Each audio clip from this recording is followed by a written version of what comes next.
Estimados amigos, Salve María, bienvenidos a este nuevo podcast Vuelo de Águila.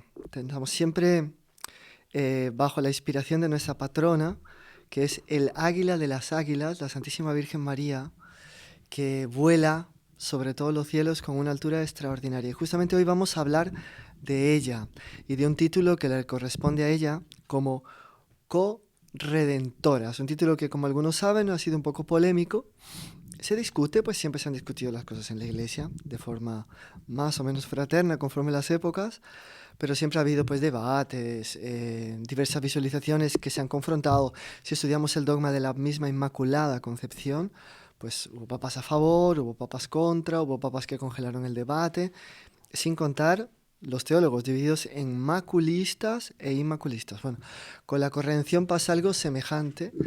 Hay un cierto clima de polémica, lo cual le da un saborcillo interesante a este título de corredentora, que no solamente es lícito, sino que es más que merecido para la Santísima Virgen María.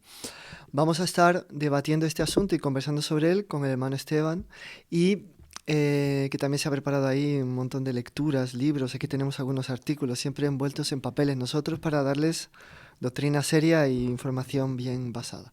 Pero antes de entrar en el mérito de la cuestión, aunque nosotros siempre rezamos antes entre nosotros, a veces nos olvidamos de que delante de la cámara hay que volver a rezar, claro, para que ustedes recen con nosotros también y tengan su corazón elevado y preparado para una revelación tan bella y tan alta como es esta de la corredención mariana. Así que procedemos a encomendarnos a nuestra patrona, la Santísima Virgen del Apocalipsis, para que ella nos lleve sobre sus alas por los horizontes extraordinarios de la Mariología en el día de hoy. En el nombre del Padre, del Hijo y del Espíritu Santo. Amén.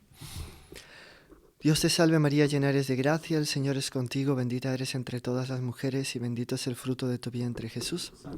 Santa María, Madre de Dios, ruega por nosotros pecadores, ahora y en la hora de nuestra muerte. Nuestra Señora Amén. del Apocalipsis, Ruega en el por nombre del Padre, nosotros. del Hijo y del Espíritu Santo. Amén. Salve María, Padre. Salve María, hermano Esteban.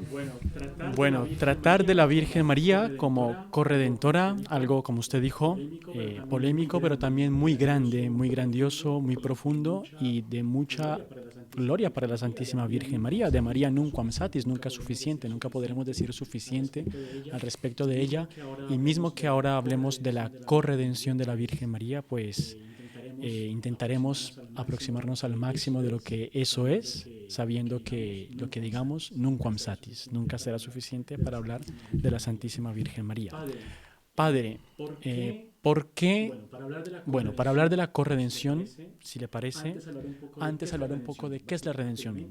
Rápidamente, sabemos que muchos de los que escuchan saben qué es la redención, pero si tenemos claro qué es la redención, porque hay la redención en sí, sus frutos, bueno, en fin, si sabemos eso, también sabemos el papel de ella en la redención y a partir de ella, pues, volar en este tema. Sí. Bueno, entonces, ¿qué es la redención? Es un tema que podría llevarnos todo un podcast, pero para ser muy sintéticos, la redención es el acto por el cual se redime a alguien. Redimir es pagar el precio que debe por alguna falta. Prácticamente nuestro Señor en la redención paga por nosotros al Padre el precio que hacía falta pagar para recuperarnos, arrancarnos de las garras del demonio, del vicio y del pecado y incluirnos en la familia divina, como ya hemos visto en otros podcasts, mediante la gracia. Por tanto, la redención tiene un aspecto de pago de una deuda, más es mucho más que eso, es una especie de reconquista a un plan original que elevaba al hombre mucho más alto de su propia naturaleza, que era la filiación divina. Adán y Eva eran hijos de Dios, pecan, pierden la filiación divina, se hacen reos por el pecado, nuestro Señor paga ese pecado y recuperándolos nos reinsiere a todos en la gracia divina, nos vuelve a devolver la categoría extraordinaria de hijos de Dios y en eso es la redención. Ahora, ¿cómo se paga? ¿Cuál fue la moneda con la cual nuestro Señor Jesucristo pagó? Ahí fue el sacrificio. Un sacrificio que ofrece Él mismo, por eso Él es considerado sumo sacerdote de la nueva alianza, que ofrece un sacrificio que es su propio cuerpo cuerpo que es ofrecido como holocausto para que por medio del sufrimiento y de la muerte nos causase a todos la vida. Esto es, en síntesis, sinteticísima, esto es la redención. Fenomenal.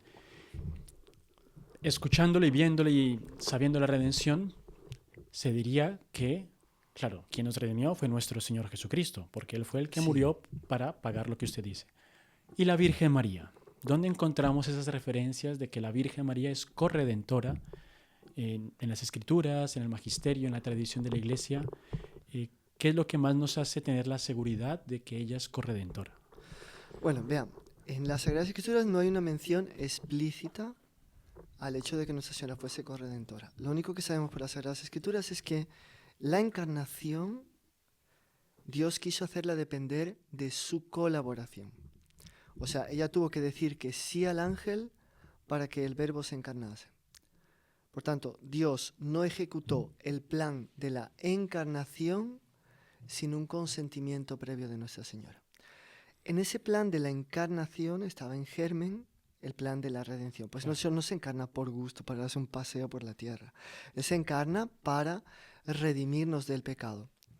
¿Hasta qué punto ella sabía eso? No lo sabía. Tampoco en las Escrituras hay datos que nos puedan dar una seguridad absoluta, pero en las Escrituras sí que hay elementos que nos hablan de la redención. En el Antiguo Testamento, que es lo que Nuestra Señora conocía. Sobre todo en un profeta que era muy estimado, cuyos rollos eran muy conservados, muy leídos y muy comentados, que era el profeta Isaías, a partir del capítulo 53, creo que 53, 54, 55, si no el 52, por ahí.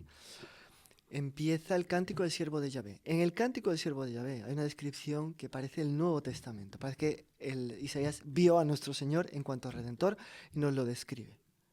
Que carga sobre sí el pecado de la multitud, que muere, que expía, que por eso conquista un pueblo para Dios, que por eso será exaltado, pero que tiene mucho que sufrir, que es despreciado, que es puesto de lado, que no sé cuánto. Entonces, es probable que si Isaías puso eso para que nosotros después, post factum, reconociésemos en ese trecho a nuestro Señor, más aún lo ha de haber escrito para los que tenían que ver a nuestro Señor y conocerlo personalmente, estuvieran preparados para entenderlo. ¿Y quién más necesitaba esa preparación que la propia Santísima Virgen María? Entonces, aparte de las inspiraciones secretas del Espíritu Santo que le hayan diseñado en su corazón la fisonomía moral del Mesías, que debía ser, claro, un sacerdote y un rey, que debía ser, porque los judíos esperaban también un sacerdote redentor. Sacerdote, rey, después la Virgen María tenía relaciones con las familias sacerdotales, porque Isabel, que era casada con un sacerdote, era su pariente. Entonces tenía relaciones con los ámbitos sacerdotales. Entonces mismo desde el punto de vista, así, digamos, de investigación humana, científica, se puede concluir que es muy probable que Nuestra Señora supiera, sin contar el auxilio especialísimo del Espíritu Santo que tenía siempre para poder entender por dónde la providencia quería llevar las cosas. Por tanto, Nuestra Señora podía estar muy preparada ya en el momento de la Anunciación para entender que aquel niño que se encarnaba, venía para salvar al pueblo de sus pecados, dice el ángel. ¿Cómo se iba a salvar de los pecados? Isaías, siervo de Yahvé, era mediante su personal holocausto. Entonces, cuando ella dice que sí, le abre las puertas a la encarnación, o sea, Dios se hace hombre, y le abre las puertas a la redención, se hace hombre para salvarnos. ¿De acuerdo? Son dos planes que nosotros separamos un poco, pero que son en medida inseparables, y que probablemente la Santísima Virgen María pues conociera por estos medios que hemos tratado. Sabemos también que ella, bueno, después fue, que hace parte pues de la redención, tornar gratos a Dios a los hombres. Ella, pues visitando a Santa Isabel, mediante ella se santifica. Santa Isabel se santifica a San Juan Bautista en el vientre materno. Ella, por tanto, instrumento de santificación del Redentor que lleva en su seno, su voz, la voz de María, cargada de gracia, cargada de Espíritu Santo, penetra en Santa Isabel. Santa Isabel exulta, discierne que ella es la Madre de Dios. ¿Quién soy yo para que la Madre de mi Señor me venga a visitar? Y después San Juan Evangelista salta en el seno materno, casi inédito en la historia, y se santifica, que es lo más impresionante. El niño quedó santificado en el seno, por medio de María, que por tanto se da cuenta de la fuerza de santificación que tiene el niño que ella lleva en su seno, al cual ella está unida y del cual ella es como que la voz en ese momento. Está inseparablemente unida ya a la comunicación de gracia que el Hijo quiere transmitir a las almas. Lo hace con ella y mediante ella y en ella. Después sabemos que Nuestra Señora acompaña de alguna manera la vida pública de Nuestro Señor. Hay diversos episodios que ella aparece con otros parientes de Nuestro Señor. Esto, bueno, son hechos que los protestantes a veces interpretan contra Nuestra Señora, pero el hecho de que en Pentecostés estuviese ella y los hermanos de Nuestro Señor estuviesen en Pentecostés y reciben el Espíritu Santo muestra que no eran tan malos así. Claro. No eran tan malos ni ella era tan mal, al contrario, que eran muy buenos y que gustaban de Nuestro Señor no solo por ser parientes, sino sobre todo por ser el Mesías. Bien, después sabemos que ella está al pie de la cruz. Bueno, sabemos que está en la boda de Caná, que allí en la boda de Caná es nuevamente medianera de gracia, no solamente porque Jesús hace su primer milagro de transformar el agua en vino, que es un milagro profético, un preanunciador de la Eucaristía que va a ser instituida, sino porque los discípulos creen en él, gracias a la fe de María que, por así decir, fuerza la situación de alguna manera y hace con que el milagro se dé. Y después tenemos a la Virgen al pie de la cruz, de pie al pie de la cruz. Después tenemos a la Virgen en el cenáculo. Y después tenemos a la Virgen en el Apocalipsis capítulo 12. Esto es un poco lo que la Sagrada Escritura nos dice, que no afirma tajantemente que María sea corredentora, pero que pone todas las bases para que, inspirada y guiada por el Espíritu Santo, la Iglesia, leyendo esos trechos bajo esa inspiración, llegue a la conclusión de que el Espíritu Santo nos quiso decir que sí era corredentora. Sobre todo, el paso bíblico que más pues, nos...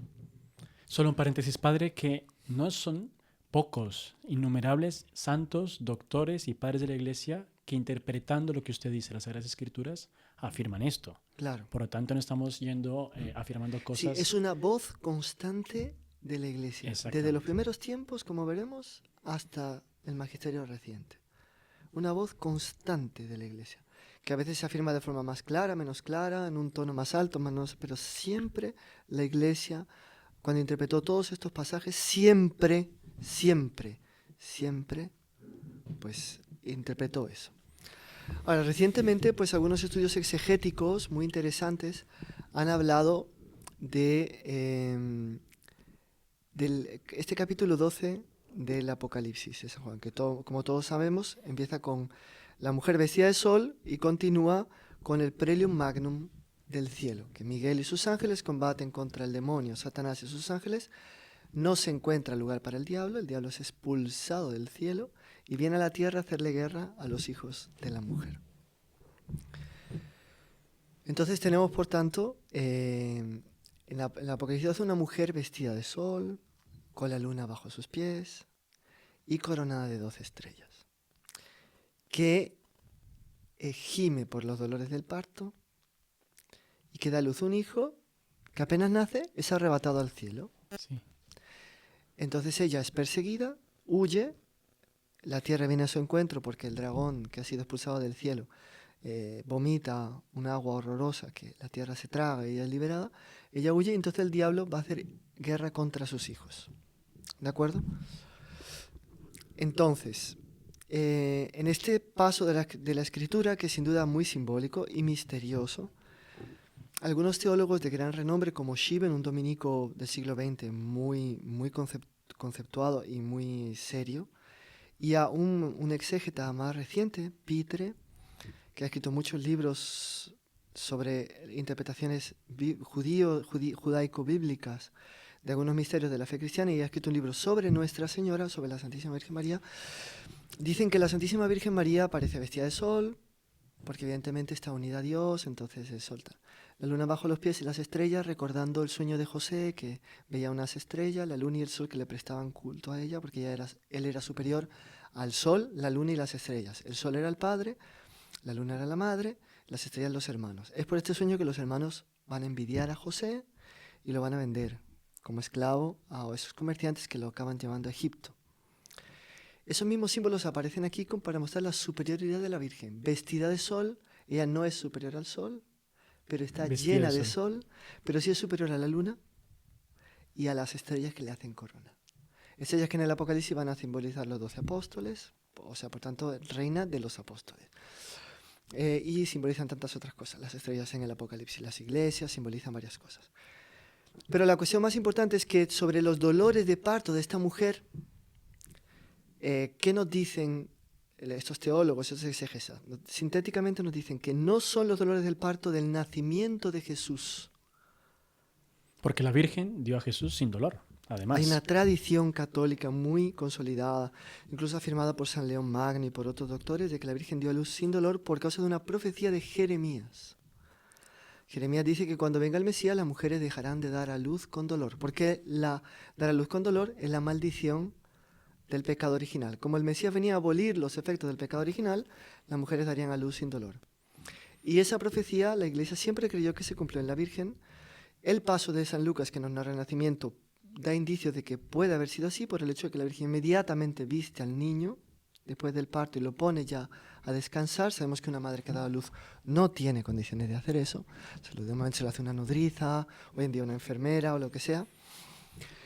Y más sino que se refiere a una especie de parto espiritual. ¿Por qué? Porque la expresión que usa el Apocalipsis para referirse a los dolores de parto no es dolor de parto, sino tormento. Es el tormento de Raquel, que significa en hebraico cordera de Dios, al dar a su hijo Benjamín muere en medio de los tormentos. La misma palabra que la traducción de los 70 en griego pone del verbo que padecer de Raquel, se le adjudica a la Virgen. O sea, la Virgen es comparada, sería la nueva Raquel, la nueva cordera de Dios que está con los dolores del parto, y nace un niño que inmediatamente sube al cielo. Entonces, sea Shiven que Pitre dicen, una cosa muy bonita, fueron los dolores al pie de la cruz para que Jesús pudiese resucitar. Entonces, vemos que la Virgen no tuvo dolor al dar a luz al niño Jesús, pero sí tuvo dolor para hacer con que Jesús pudiese recuperar su propio cuerpo. Para resucitar. Para resucitar e ir al cielo. O sea, ella es madre, dio a luz a nuestro Señor, por así decir, 2 veces. Uno indoloramente, para abolir la maldición del pecado original, y a otra con dolor para que Él pudiese, que su cuerpo padeciente y mortal pudiese transformarse en un cuerpo inmortal, incapaz de sufrir, glorificado y exaltado.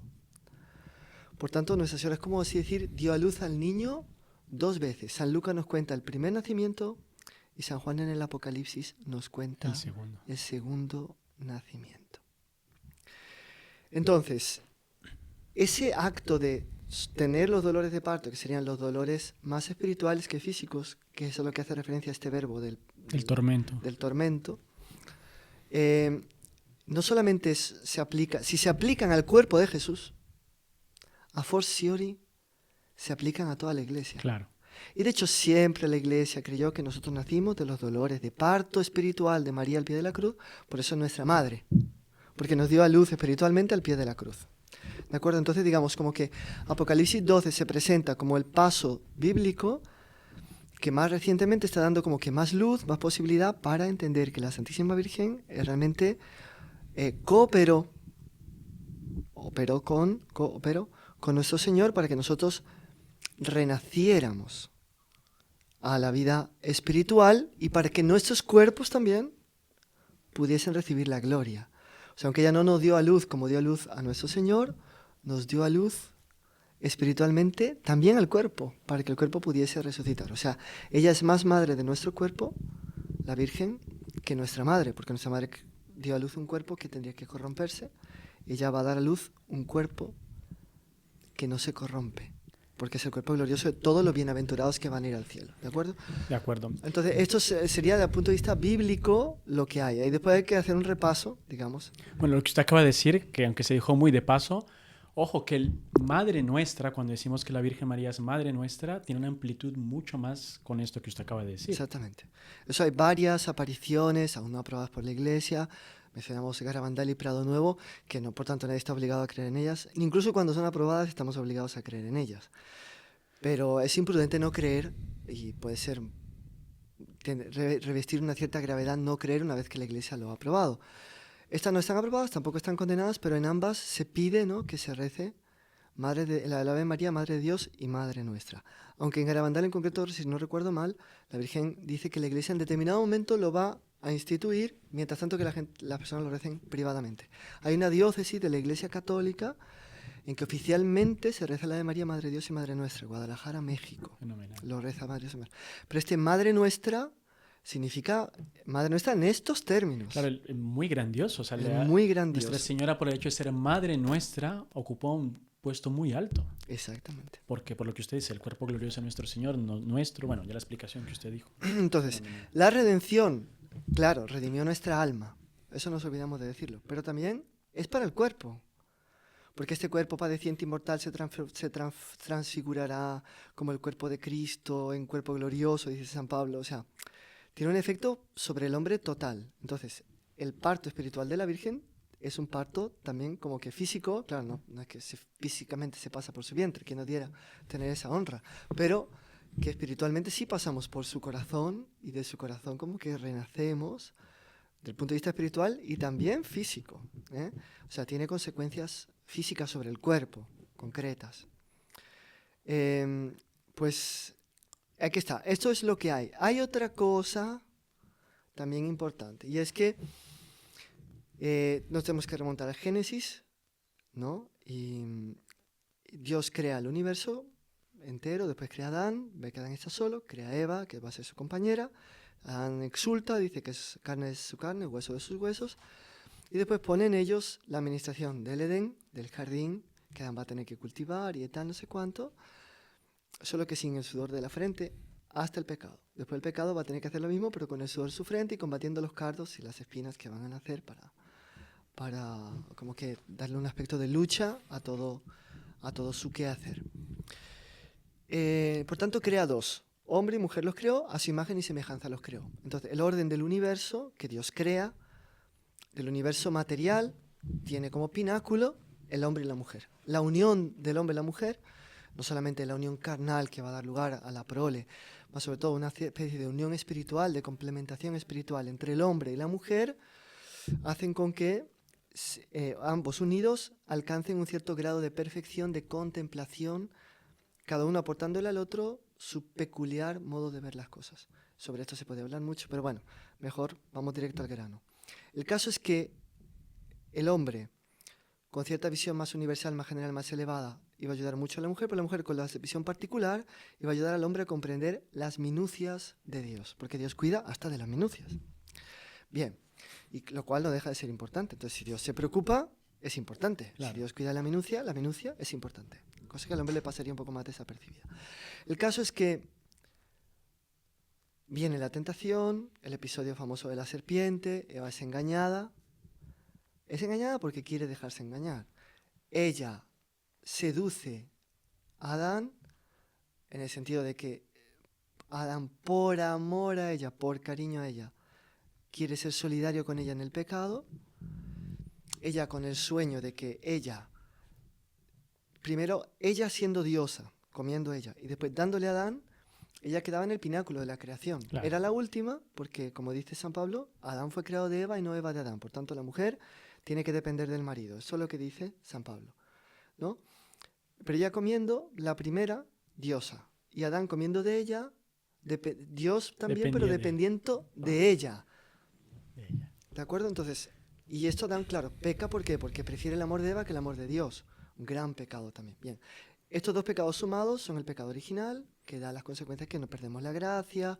Nuestra naturaleza, además de ser privada de la gracia, es herida por el pecado, está inclinada al mal, todo lo demás. Bueno. O sea, Eva con eso tuvo el papel preeminente en el pecado. Tuvo un papel preeminente en el pecado. Eso lo dice Santo Tomás porque lo dice San Pablo. O sea, Santo Tomás lo dice comentando una de las epístolas paulinas en la cual dice que Eva cometió un pecado más grave. Más o menos dice esto. No me acuerdo bien las palabras exactas. Bien. El caso es que a la luz del Génesis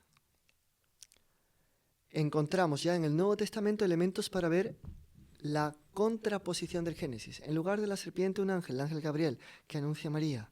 En lugar de la desobediencia de Eva, la sumisión de María. Soy la esclava del Señor. Es la última. Y en lugar de Adán, Jesús que viene. Esto San Pablo hasta cierto punto lo explicita cuando llama a Jesús nuevo Adán.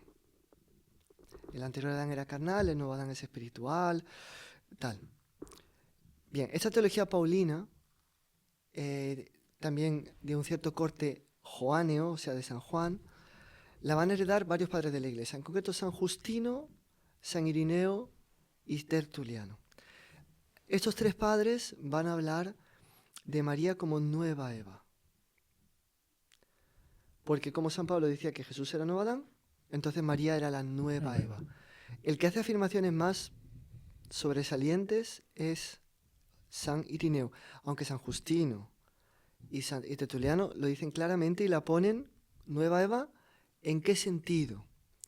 Cooperadora en la obra del nuevo Adán, que es reparar el pecado original. Como para el pecado original fueron necesarios dos, que fue más bello, aunque necesario estrictamente hablando, fue solo Jesús, fue más bello y más conveniente que fueran dos, entonces Dios quiso que fueran dos. Entonces, por el hecho que Dios quiso, María se tornó necesaria. Claro. No por sí misma, porque ella por sí misma no lo es, más porque Dios quiso. O sea, está dentro del plano de la redención de Dios asociar a Nuestra Señora. Exactamente. Que el nuevo Adán y la nueva Eva hiciesen lo contrario de lo que Eva y Adán habían hecho para reparar totalmente los dos el pecado. Que el pecado se reparase en masculino y en femenino porque había sido cometido en masculino y en femenino. ¿De acuerdo? Evidentemente todos sabemos, Santo Tomás nos lo enseña de una manera incontestable, que solo Jesús puede redimir por el hecho de ser hombre y Dios. Como hombre puede sufrir, como Dios merece infinitamente. Como el pecado tiene algunas consecuencias infinitas por el hecho de que el ofendido es un ser infinito, entonces solo él mismo podía repararse a sí mismo. Entonces él se encarna para como hombre poder sufrir, como Dios mereciendo pagar toda la deuda. Eso, por tanto, Jesús basta y sobra, literalmente. Pero Dios a veces no solamente usa razones cuantitativas, también usa en su sabiduría para montar sus planes y sus cosas, razones de conveniencia o de belleza. No fueron dos los que pecaron. La mujer no tuvo culpa. ¿No era necesario también que la mujer pudiese como que reparar su pecado y llevar el género femenino a la más alta expresión y belleza después de lo que había pasado con Eva? Entonces Dios, por esa razón, quiso asociar a la Virgen. Una vez que la quiso asociar, ella pasa a ser indispensable, por voluntad de Dios, no por una necesidad absoluta. La necesidad absoluta es que el mérito de la redención fuese infinito, y eso lo paga nuestro Señor. Pero si Dios lo quiso, Él sabe más que nosotros, su sabiduría infinita, así era más bello, así era más bonito, así era más completo. Entonces, por así decir, la reparación del pecado original hacía con que fuese más conveniente y más bello que también una mujer estuviese envuelta plenamente, completamente, en el acto de reparación que iba a dar origen a todos los vivientes. Eva, madre de los vivientes, pero vivientes que por su pecado van a perecer. Sí. María va a ser la madre de los vivientes que van a vivir para siempre, con su cuerpo glorificado en el cielo, ¿verdad? Esto es un poco... Desde el punto de vista escriturístico y a la luz de la tradición y tal, esto es lo que hay, ¿no? Esto es un panorama muy bello, por el cual vemos que Dios lleva muy en cuenta a la mujer. Está a años luz de ser un feminista, Dios, porque él creó a la mujer y le quiso ennoblecerla al máximo grado. Y lo logró mediante la humildad de María, el deseo de desaparecer de María, la sumisión de María, que va a mostrar incluso a San José en los episodios de la fuga de Egipto, de la instalación en Nazaret en vez de en Belén, porque José recibe la orden del ángel y se lo transmite a la Virgen y al niño y ambos le obedecen. Entonces es una mujer verdaderamente sumisa, pero por su sumisión extraordinariamente exaltada, al punto de que en el Apocalipsis la ponen vestida de sol. O sea, participando de la gracia de Dios, de la filiación divina de una manera total, completa y absoluta, bueno, y con dos alas porque las alas simbolizan la nobleza, la altura, la elevación, que la hacen como que la criatura más elevada de toda la creación. Por su humildad fue exaltada. El que se humilla será exaltado. Es la lógica del Nuevo Testamento. ¿De acuerdo? Bueno, y puesto estas bases, pues no sé qué podemos... no sé qué le parece a usted seguir. Pues ya hablamos de las bases de la Escritura, un poco también de las bases de la tradición de la Iglesia, los padres de la Iglesia, algunos santos a futuro que van a comentar esto. y el magisterio también, sobre todo papas más recientes, que hablan justamente de la corredención, algunos explícitamente como corredentora, otros Bueno, entonces mencionándola. vamos, remánguese ahí y vamos a empezar usted y yo a saltar esto, porque la gente tiene que tener una noción que no sea solo aquí bla bla bla que estamos hablando nosotros, sino que vean que estamos hablando con base en testimonios privilegiados. Entonces, tenemos aquí un artículo llamado El misterio de María Corredentora en el Magisterio Papal, que dice la Iglesia Católica con respecto a María Corredentora, que se entiende por corredención. Bien, y aquí dice lo siguiente. San Irineo, cita San Irineo en Adversus Hereses. Entonces, San Justino es en los diálogos contra el judío Trifón, que va a hablar de la nueva Eva, y San Irineo en Adversus Hereses. Estos padres son muy antiguos. San Irineo es del siglo II. O sea, puede haber conocido a los apóstoles, por eso se llama padre apostólico, o conocerlos directo, o ser contemporáneo de alguno todavía, haber recibido la doctrina muy fresca. Y San Irineo, el discípulo de San Policarpo, que es también padre apostólico, él murió mártir y obispo de Esmirna y tal, y que por lo visto conoció a San Juan. Entonces también tiene una tradición apostólica muy fresca, ¿de acuerdo? Tienen por tanto mucha autoridad, porque están muy cercanos a esas primeras trompetas del Evangelio, Claro. que fueron los apóstoles, ¿de acuerdo? Entonces, ¿qué nos dice San Irineo? María, obedeciendo, se convirtió en causa de salvación humana. María, obedeciendo, se convirtió en causa de salvación para sí misma y para todo el género humano. ¿De acuerdo? Y sigue diciendo él, el nudo de la desobediencia de Eva fue desatado por la obediencia de María. Que lo atado por la Virgen Eva con su incredulidad fue desatado, la Virgen desata nudos tiene su origen aquí, por la Virgen María mediante su fe. Y comparándola con Eva, llama a María Madre de los Vivientes y afirma todavía que la muerte vino por Eva, la vida vino por María. ¿De acuerdo? Por tanto, primer testimonio de la corredención mariana sería el testimonio de San Irineo, San Justino y Tertuliano. Un paréntesis me parece importante. El término corredentora creo que fue a partir del siglo, no me acuerdo bien si 17 con el jansenismo que se puso. Antes la llamaban tucur redentora. Hay varios himnos latinos donde la llaman redentrix, redentora. Claro que no va por sí sola, dependiente de Jesús, en unión con Jesús y gracias a los méritos de Jesús, obviamente. Ella también es la primera redimida. Jesús no le hace falta la redención, a no ser para el cuerpo de alguna manera, dice Santo Tomás. ¿De acuerdo? Jesús, ¿por qué? Jesús ya era santo, inmaculado, no tenía nada que redimirse en sí mismo, en su alma, en su corazón, era perfectamente santo. Ella fue la mejor redimida porque fue digamos así, liberta del pecado original antes del contagio. Los demás hemos sido librados después del contagio, pero ella es redimida también, ¿no? Solo Claro. para dejar las cosas claras. Entonces, el título corredentora, ¿qué significa aquí? Que opera con el Redentor, como el título copiloto significa que opera con el piloto. Pero el copiloto no se piensa que tome el lugar del piloto, solo cuando el piloto falta. Pero en general el copiloto está sumiso al piloto, obedece al piloto, hace lo que el piloto quiere, opera con él, pero sometido a él y con él. Pues de la misma manera que el copiloto ayuda al piloto, la corredentora ayuda al redentor. Es algo muy simple. Entonces, a los que dicen que no, darle ese título a la Santísima Virgen María es infeliz porque toma el lugar de Jesucristo. No.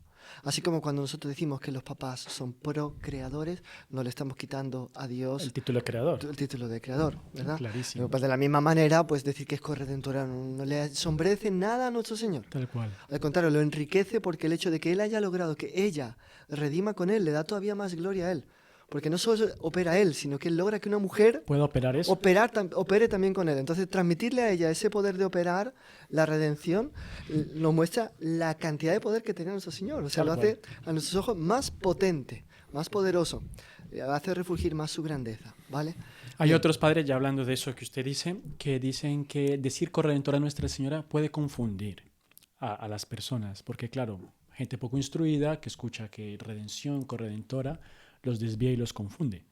Para eso simplemente es estudiar un poquito, alertarse y enseñar esto. No callarlo, sino enseñarlo y explicarlo. Pues en mis años de pastoral y de enseñamiento, que son muchos ya, Nunca he encontrado a nadie que, porque ha dicho el título de corredentora, se Está ha puesto a confundido en su temblar. fe, exacto. Solamente gente que en los ámbitos eclesiales que han estudiado, que dicen que no se puede decir por no confundir a la gente.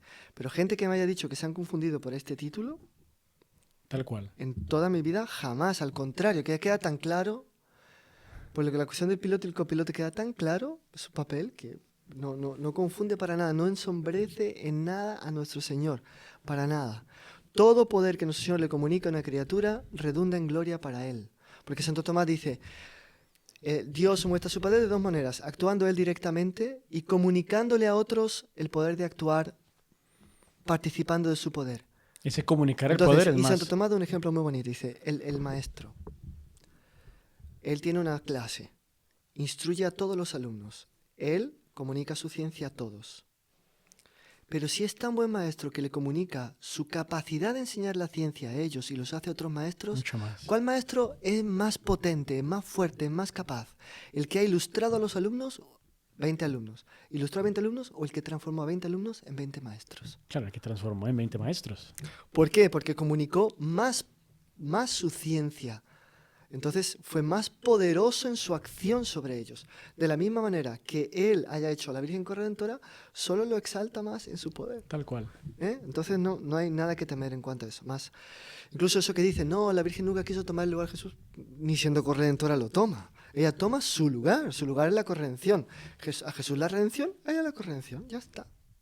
¿No? Pero si Jesús la quiso ahí, y ella haciendo eso, glorifica a Dios, ella quiere ser corredentora, porque quiere glorificar a Dios siendo corredentora. Lo bonito es que recientemente pues se habla, incluso en varias misas, las oraciones sobre las ofrendas, pues se habla de la Iglesia como también corredentora. Claro. Porque San Pablo va a decir, yo completo en mi carne lo que le falta a la pasión de Cristo por su Iglesia. Entonces la Iglesia también tiene un papel corredentor, diferente del de la Virgen. En la aplicación de los frutos de la Virgen, redención. digamos, tiene una participación en la misión corredentora de la Iglesia, pero también la tiene específicamente en la de la cabeza de la Iglesia de Jesucristo, es la única que tiene eso. Sí. Está en los dos lados, digamos así. La Iglesia tiene su papel corredentor, unida a Cristo también, específico. Cristo tiene su papel redentor, único, y a él asociado de manera directa para la gran obra de la redención, solo la Virgen. La Iglesia coopera más, dicen los teólogos, de manera que se pueda aplicar la redención a ella, a cada uno de los miembros y a los demás. Claro, porque la aplicación de los frutos de la redención, pues a través de la iglesia. Exacto, pero es diferente de comprar los méritos. O sea, Jesús y María compran un tesoro. La Iglesia, sufriendo y rezando y tal, hace con que ese tesoro pueda llegar a cada uno de los fieles para que cada uno se redima y se enriquezca al mismo tiempo. Pues la redención, eso, nos redime, paga la deuda, pero no nos deja cero, nos deja ricos. ¿De acuerdo?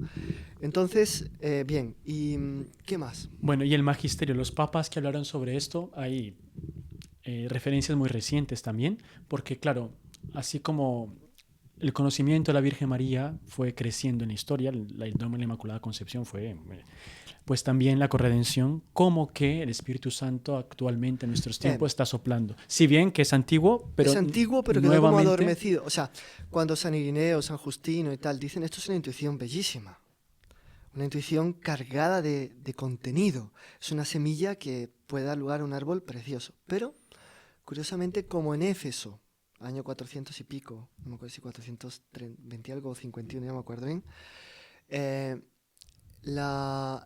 se proclama el dogma de la maternidad divina de María, porque se estaba discutiendo sobre la persona de Jesús, quién era Jesús, si Jesús era Dios, era hombre, si eran las dos cosas al mismo tiempo, eso no estaba claro.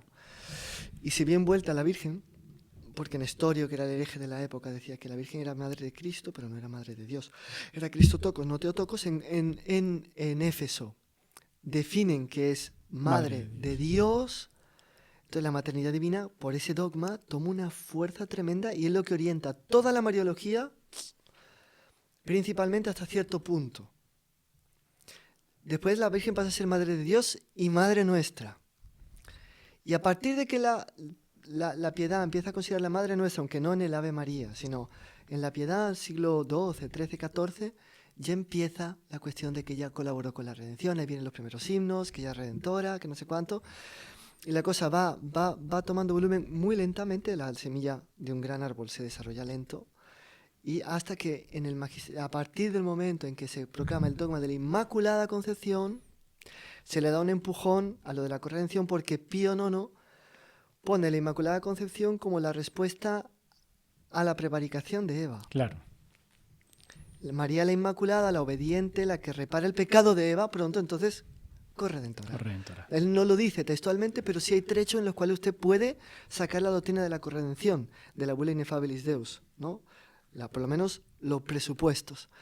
Entonces, a partir de ahí, ya con ese dogma resuelto, un dogma que empezó a ser debatido antiquísimamente. O sea, digamos que la disputa del Beato Duns Scoto por el dogma de la Inmaculada Concepción fue en 1307. Edad Media. El 8 de diciembre de 1307. Y el dogma fue proclamado en 1852. Entonces, como que con la proclamación del dogma de la Inmaculada hay un cierto descongelamiento de la Mariología, que pues había sido hostilizada por los protestantes, más sucesivamente en Francia, pero con influencia sobre todo en la Iglesia por los jansenistas, y que finalmente con Pío IX como que se rompe un cierto yeso que habían puesto a la Mariología. Entonces los teólogos empiezan a estudiar el tema de la corredención y los años 50, en los final del siglo XIX hasta los años 50 fue un progreso teológico extraordinario sobre la corredención mariana, ¿de acuerdo? Eso más o menos la historia general. Y ahí vamos al magisterio. Bueno, hay varios papas. Usted ya citó a Pío IX, el Beato Pío IX. También tenemos a León XIII, que hace una referencia a la Virgen María. San Pío X también lo menciona claramente.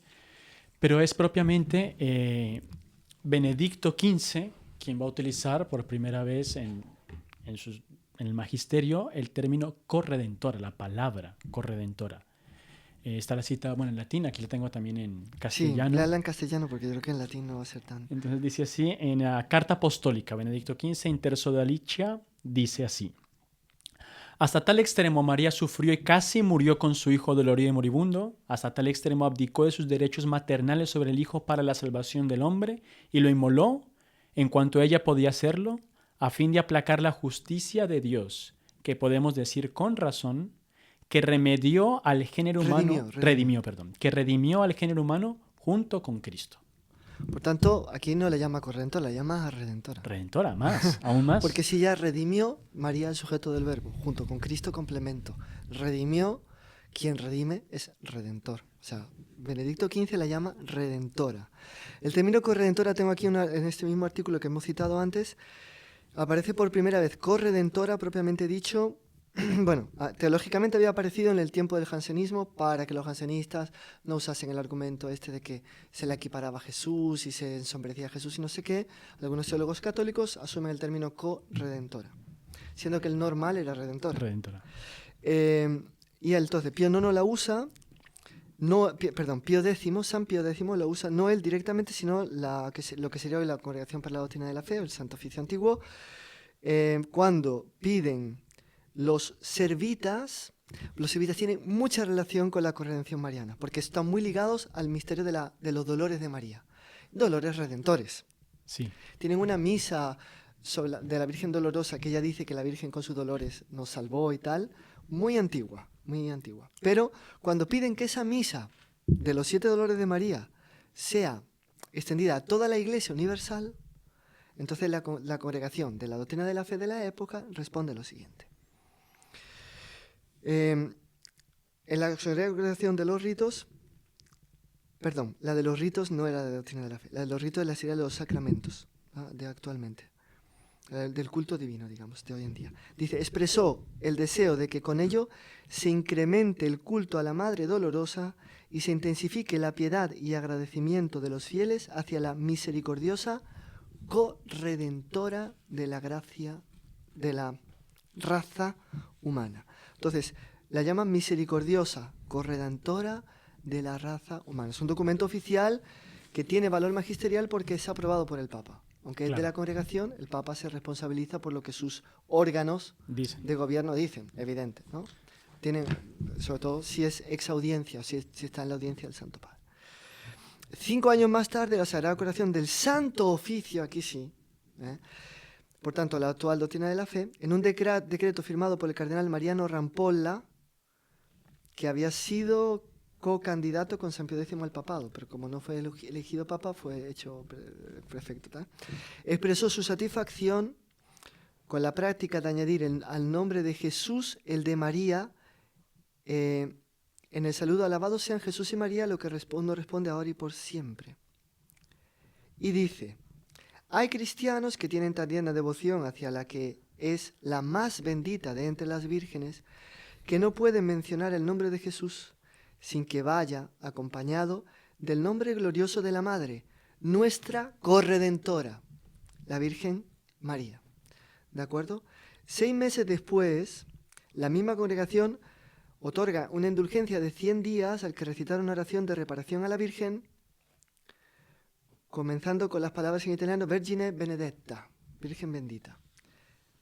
Y aquí en esta oración se dice, termina diciendo, bendigo vuestro santo nombre, os alabo por el exaltado privilegio de ser verdaderamente la Madre de Dios, que es la maternidad divina, siempre virgen, concebida sin mancha de pecado, corredentora de la raza humana.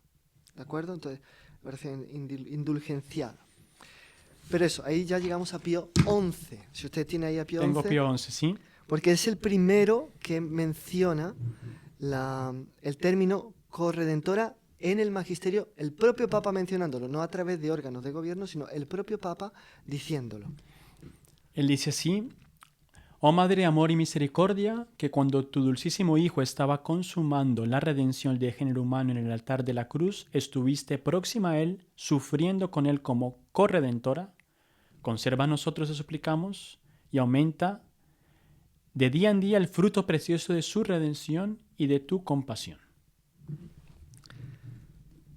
Bueno, después hay varias referencias a la Virgen Corredentora. Después viene el Vaticano II. En el Vaticano II, como todos sabemos, se dividieron los padres, ¿no?, en la votación sobre si había que hacer un documento exclusivamente mariano o no. Prácticamente por un poquito menos de la mayoría perdió el ala que quería un documento mariano, pero por cuestión de 20, 40 votos, siendo que eran 2000 y pico obispos. Por tanto, dicen los italianos, se rajó por la mitad del concilio. Pero en la Constitución sobre la Iglesia, en el capítulo 8, en la Lumen Gentium, ellos no usan la palabra corredentora, pero sí, sí dan la doctrina de la corredención prácticamente. Porque claro, aquí está una cosa, es el término, y otra cosa lo que él quiere significar. Entonces han habido papas que han mencionado el término, y otros papas que no han mencionado el término, pero sí han mencionado, le han atribuido a la Virgen las características de lo que el término quiere decir. Claro. O sea, que ha cooperado con Dios en la pasión. Bueno, entonces, eso pasa en Lumen Gentium, pasa en la Redentoris Mater de Juan Pablo II, y Juan Pablo II, en su ministerio, 5 veces, en discursos aquí, allá, acolá, menciona el título corredentora, aplicándolo a María. Benedicto XVI no usa el término, pero sí define el contenido en varios lugares, la Virgen que cooperó estrechamente en nuestra redención con nuestro Señor Jesucristo, etcétera, etcétera, etcétera, etcétera. Y esos son los últimos testimonios del magisterio hasta nuestros días. Estamos por ver qué puede pasar en el futuro, pero digamos, ha sido una presencia bastante fuerte. Ahora, ¿qué pasa? Nos hemos saltado a León XIII, porque León XIII también habla mucho de la Virgen, no usa el término corredención, pero sí, o sea, León XIII, San Pío X y Benedicto XV describen a la Virgen haciendo lo que Jesús hizo en la redención. ¿Cómo nos redimió? Hemos visto por un acto sacerdotal, un sacrificio que se realiza en el ara de la cruz. ¿De qué? De sí mismo. Entonces Jesús es sacerdote y víctima. Pues estos 3 papas, señaladamente, y después muchísimas misas de la Virgen de la colección de misas lo dice, aquí, allá y acullá, de una u otra manera, que la Virgen, ella también, entonces hizo varias cosas la Virgen. Se ofreció con él, o sea, estaba al pie de la cruz ofreciéndose con él. Nuevo Adán, nueva Eva, un único sacrificio. Ofreciéndolo a él, o sea, lo que le cabía a ella como madre, como socia, como todo, o sea, por tanto, ofreciéndolo a él en lo que le cabía, inmolándolo en su corazón. Usan esta expresión los papas, inmoló a Jesús en su corazón. Y se inmoló con ella y fue consepultado con ella, como que murió con ella, como que resucitó. O sea, que los méritos, los dolores de ella se asociaron a los de nuestro Entonces Señor. digamos que el sacrificio redentor de Jesús fue un sacrificio, un único sacrificio sacerdotal de dos que eran uno espiritualmente hablando. Ella le ofrece a él y se ofrece con él se ofrece a sí mismo y la ofrece a ella con él. Sí. Entonces como que se cruzan en unas revelaciones privadas a una belga llamada Bertha Petit, que murió en los años 50, una mística impresionante, que sufrió muchísimo, siempre acamada, no comía nada sino la Eucaristía, cada vez que comulgaba tenía 45 minutos de éxtasis, Pues a esta mística, Señor le dice que quería que el título de corredentora fuese conocido porque la Inmaculada Concepción, la Asunción, todo eran privilegios que él le había dado a ella, pero que en el título de corredentora estaba encerrado todo lo que ella le dio a él. Qué impresionante. Uniendo sus sufrimientos. Y él dice, en la pasión se unificó nuestro corazón. Éramos un solo corazón. Los dos, porque sean una sola carne del Génesis, que no significa la unión carnal, como piensan algunos, porque la carne en el Génesis significa todo el ser humano. Un solo ser. Solo ser. ¿No? La Virgen María, un solo corazón, un solo espíritu en la pasión. Realizan plenamente el orden del universo que Dios había creado al principio. Realizando una unión que supera de mucho cualquier unión carnal, que siempre es efímera y que, dado los efectos del pecado original, puede llegar a ser más divisora que unitiva. Puede llegar a ser. Pero es una unión espiritual que es extraordinaria. Entonces, ¿qué pasa? Que nuestro Señor a esta Bertha Petit le dijo que quería que pintasen los corazones de Jesús y María, el de Jesús delante, el de María superpuesto por detrás, o sea, subpuesto, digamos, no sobrepuesto, sino subpuesto, pero ambos atravesados por la lanza y ambos sangrando de la herida de la lanza. Atravesados por la misma lanza. Por los la misma dos. lanza, la misma herida. Y de hecho esta Bertha Petit hizo representar así los corazones Fenomenal. de Jesús y de María. Entonces, Padre, para introducir ya esta parte del tema, que es un poco diferente a las otras, que me parece también como que más importante, porque es la que más habla de ella propiamente. Entonces hablamos al comienzo de las Sagradas Escrituras. Después, la tradición de los padres, el magisterio. Y ahora ya vamos a entrar, usted ya introdujo, todo el tema de la corredención, de los méritos de la Virgen María asociados a los méritos de nuestro Señor, del sufrimiento de la Virgen María asociados al sufrimiento, hablar de eso un poco más. Si pudiese hablar también del sí de la Virgen María, porque muchos autores dicen que la Virgen María, cuando dijo el fiat, el sí a nuestro Señor, pues en la pasión ella continuó con ese sí. Es como que un mismo fiat que ella hizo en la Anunciación y en la pasión. Y también de la Virgen María como ofreciendo la víctima y ella ofreciéndose a su carácter sacerdotal. Sí. Entonces ya como que esta tercera Eso parte... es verdad, lo hemos puesto todos los presupuestos y nos faltó llegar a la conclusión. La lógica de la evolución teológica sobre la Virgen hubiera sido, primero, la Virgen es sacerdote. Segundo, es corredentora. Pero como se llegó primero a la idea de la redención, Claro. Una vez puesto que la Virgen es corredentora, como digo, es una tradición muy antigua en la Iglesia, tiene su idea germinal en la Nueva Eva, los padres apostólicos. Se desarrolla a partir de una manera muy lenta, a partir de la Edad Media, toma más dinamismo y fuerza a partir de la proclamación del dogma de la Inmaculada Concepción. Por lo tanto, es una voz constante de la Iglesia. Es algo muy serio. Pero una vez que está fijado el tema de que ella coopera en la obra de la redención, que la obra de la redención no se hizo sin ella, porque Dios no quiso. Entonces dice, bueno, ¿en qué consistió la redención? En un acto sacerdotal. Luego, ella tiene que ser sacerdote. Y esto no es una reivindicación de corte feminista, de tipo de estas mujeres pseudo progresistas que andan por ahí vestidas de clergyman y queriendo celebrar misa. No se trata de eso. Porque el sacerdocio de la Virgen María es muy superior al de los sacerdotes ordenados. Porque es un sacerdocio que es uno con el propio sacerdocio de Cristo. Claro. Se funde con el propio acto sacerdotal de Cristo. Es inseparable de ese acto fundante de todo el sacerdocio. Por tanto, ya está por encima. Por encima. Es la sacerdotisa, reina de los sacerdotes. Claro. Por tanto, es verdad que este título fue Ese título nació con una congregación religiosa femenina fundada en el siglo XIX por una mártir de un agnóstico que la asesinó en el jardín del convento, le dio varios tiros aquí en la yugular. La Beata María de Jesús de Luis Martini, que es una santa muy espectacular, que muy inspirada por Dios, no parece haber tenido revelaciones, éxtasis, pero ella bastante escribe, el Señor me ha dicho, la Virgen me ha dicho, una cosa así. Está muy santa de verdad. La Beata María de Jesús de Luis Martini, ella intuyó que la vocación de sus monjas, de la congregación que ella tenía, era continuar la misión sacerdotal de María. Qué impresionante. O sea, expiar. Uh-huh. O sea, los sacerdotes estaban olvidando de que ellos como sacerdotes, lo que dice Santo Tomás dice, todo sacerdote tiene que imitar el sacrificio que está haciendo. Sí. Todo sacerdote ordenado tiene que ser víctima. Y ya viendo que los sacerdotes no querían más ser víctimas, solo querían ser sacrificadores, por así decir, más no víctimas, crea una congregación de monjas que se ofrecen víctimas para que los sacerdotes vuelvan ellos como que a ofrecerse víctima. Esto es la espiritualidad de ella, en unión con la Virgen, que es sacerdotisa con nuestro Señor y que después va a acompañar a los sacerdotes de la Iglesia en San Juan. Entonces, así como la Virgen, que fue sacerdotisa con nuestro Señor, acompañó después a San Juan como sacerdote, ellas tenían que imitar a la Virgen que acompañaba a San Juan. Qué impresionante. Entonces, es muy bonita esa visualización y dispuesta a cualquier tipo de sacrificio. A ella le fue pedido el martirio, pero otra puede quedar enferma, la otra puede quedar... Ellas no tienen ningún tipo de sacrificio. Lo que Dios quiera, desde que ellas estén ofreciéndose continuamente.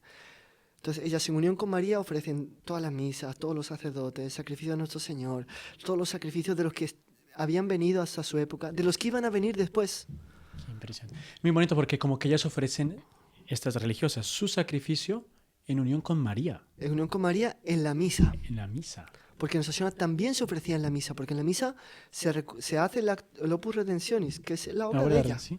Es obra de él y de ella, no solo de él, también es de ella. Claro. Entonces, de una manera mística, Nuestra Señora tiene una presencia y una participación en la misa más fuerte.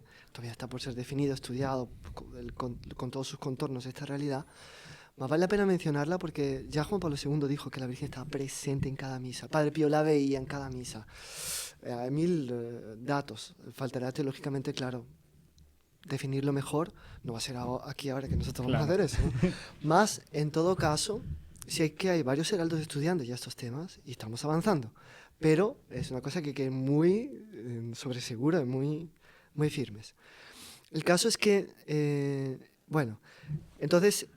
Como ellas decían Virgo Sacerdos ora pro nobis, el obispo que las acogió empezó a tener problemas en la diócesis, porque entonces algunos curas dijeron, ¿cómo es esto? Claro, Virgo Sacerdos. Sonó a una reivindicación feminista y muchos se precavieron como diciendo, opa, ¿que dónde van estas? Entonces el obispo, Monseñor Vandenberg, escribió un libro, Sacerdocio de María, que en su segunda edición fue prefaciado por Pío IX. Entonces Pío IX, ¿qué va a decir? Pero yo tenía Pío IX por aquí. Entonces, Pío IX va a decir lo siguiente, en el prefacio a este libro de Monseñor Vandenberg de 1873 sobre el sacerdocio, María y el sacerdocio se llama. Desde la concepción virginal de Cristo hasta su dolorosísima muerte, unióse tan íntimamente al sacrificio de su Hijo, que ha sido apellidada por los padres de la Iglesia Virgen Sacerdote. Impresionante. El único padre de la Iglesia que dice Virgen Sacerdote Tucur es San Juan Damasceno, que era un mariano extraordinario, un devoto y con grandes intuiciones teológicas. Pero hay otros padres que ponen las bases para concluir que ella hizo un acto sacerdotal con nuestro Señor.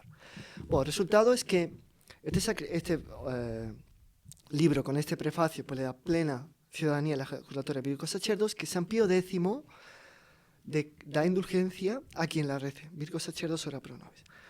Más adelante, alguien representó a la Virgen vestida con casulla y en un gesto sacerdotal.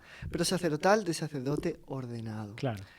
Entonces, la doctrina de la fe intervino diciendo, esas representaciones no.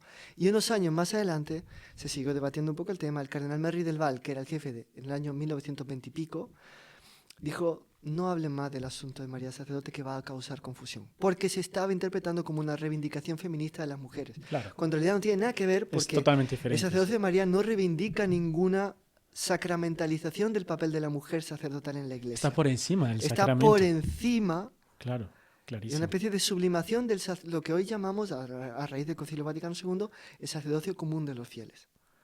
Una especie de sublimación, ¿vale?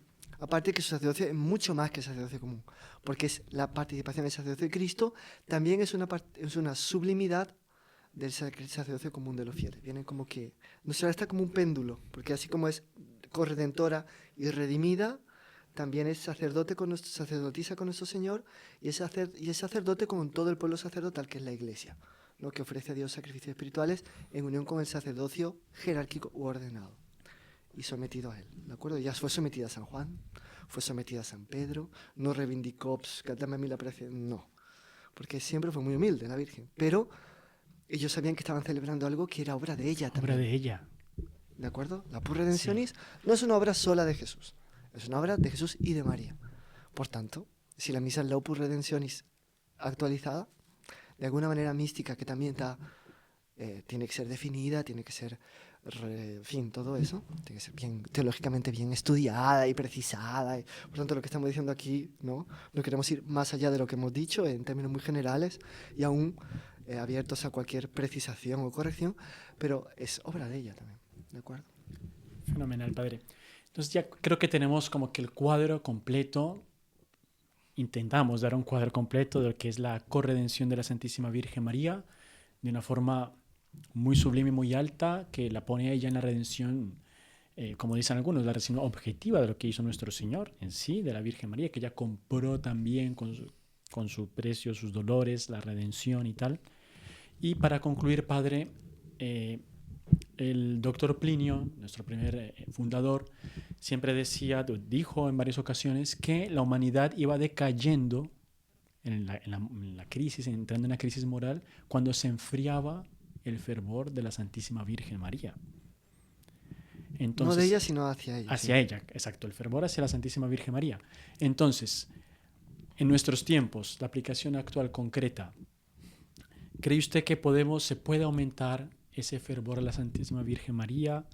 ¿Estamos en un momento en que eso es propicio? Sí, parece que estudiar las verdades relativas a la corredención de María, teniendo como tema supeditado el sacerdocio de María, que es un tema sobre el cual todavía hay mucho que definir. Como digo, vamos progresando en los estudios, pero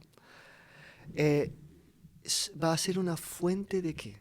De gracias nuevas que la Virgen quiere derramar. Porque a medida que el papel de ella en la obra de la redención y el papel de ella en relación a la Santísima Trinidad, que esto lo decía también el doctor Plinio mucho y Monseñor Juan lo repitió muchas veces, vaya quedando más explícito, más claro, ciertas gracias que nos tienen que venir de Jesús por medio de ella, como la noción sobre ella se hace más nítida, esas gracias bajan con más eficacia. Entonces va a haber parece que va a haber en el futuro un gran destello sobre los secretos que el corazón de Inmaculado de María encierra, esa mujer vestida de sol encierra, que va a causar un deslumbramiento, una estupefacción, una alegría tal que va a abrir los corazones para gracias nuevas. Y vamos a entender por qué la Virgen Fátima, mi hijo quiere establecer en el mundo la devoción a mi Inmaculado Corazón. Porque muchos secretos que todavía están, tal vez son conocidos, pero son no totalmente explícitos, sobre todo no de todos, van a ser tan explícitos, tan claros, tan al alcance de todos, que un flujo de gracias del corazón de María va a bajar, de manera que nuestro Señor se va a poder comunicar mucho más con la humanidad por medio de ella, y eso va a producir nuevos frutos de santidad, que es lo que profetizó San Luis María Griñón de Montfort, profetizó doctor Plinio, profetizaron tantos santos a lo largo de la historia, ¿no? Así que sí, creo que no es simplemente una cuestión científica, de desarrollo del dogma así pensado como algo etéreo, no es algo que toca la vida de la Iglesia. Fenomenal. Es como si la raíz fuese a crecer todavía más y la savia que fuese a ser enviada fuese mucho más abundante, de una calidad todavía más alta, que diese frutos más extraordinarios, hojas y flores más bellas en el árbol de la Iglesia, sin lugar a duda. Y esto usted dirá, bueno, ¿y Jesús? Si ella fue la redimida de manera mejor, como dice San Pío IX, Cuanto más se sepan los secretos de gracia y el poder que Dios puso en su corazón, más fuerza vamos a entender que tuvo la redención. Claro. Más fuerza tuvo Jesús. Cualquier cosa de ella que se descubra, que se sepa más, que se profundiza más, que se profundice más, que se explicite más, es más gloria para nuestro Señor, automáticamente. Y uno entiende que después de esa devoción al Inmaculado Corazón de María que va a haber una devoción al Sagrado Corazón de Jesús extraordinaria. Ya va a ser como que la lente que va a hacer con que nuestros ojos un poco débiles y enfermos vean a nuestro Señor claramente. Entonces va a ser el reino de Jesús por María, de María en Jesús y de Jesús en María. El reino de Nuestra Señora, que es lo que estamos esperando. Fenomenal.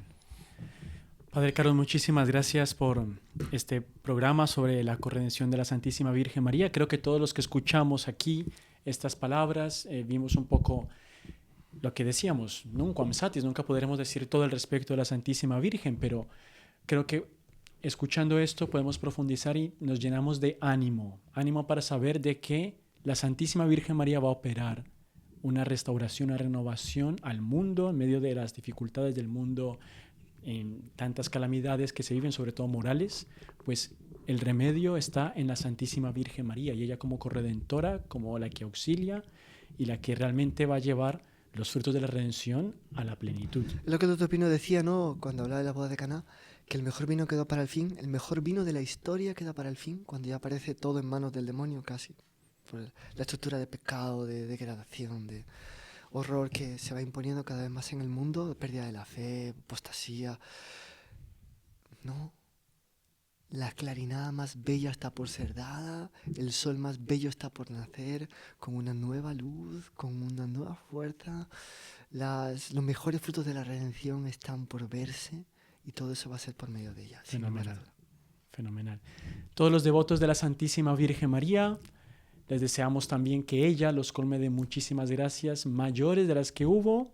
No dejen de compartir este programa. Seguro que va a ser muy provechoso para todos los que tienen gran amor a la Santísima Virgen y para los que no tienen, pues aumentar cada vez más el amor a ella. Padre Carlos, muchísimas gracias por el programa y nos vemos en el próximo capítulo de Vuelo de Águila. Salve María a todos. Bueno, antes de despedirnos, la bendición. Por intercesión de María Inmaculada, nuestra patrona, nos en el Apocalipsis, la bendición de Dios Todopoderoso, Padre, Hijo y Espíritu Santo, descienda sobre vosotros y permanezca para siempre. Amén. Amén. Salve María a todos.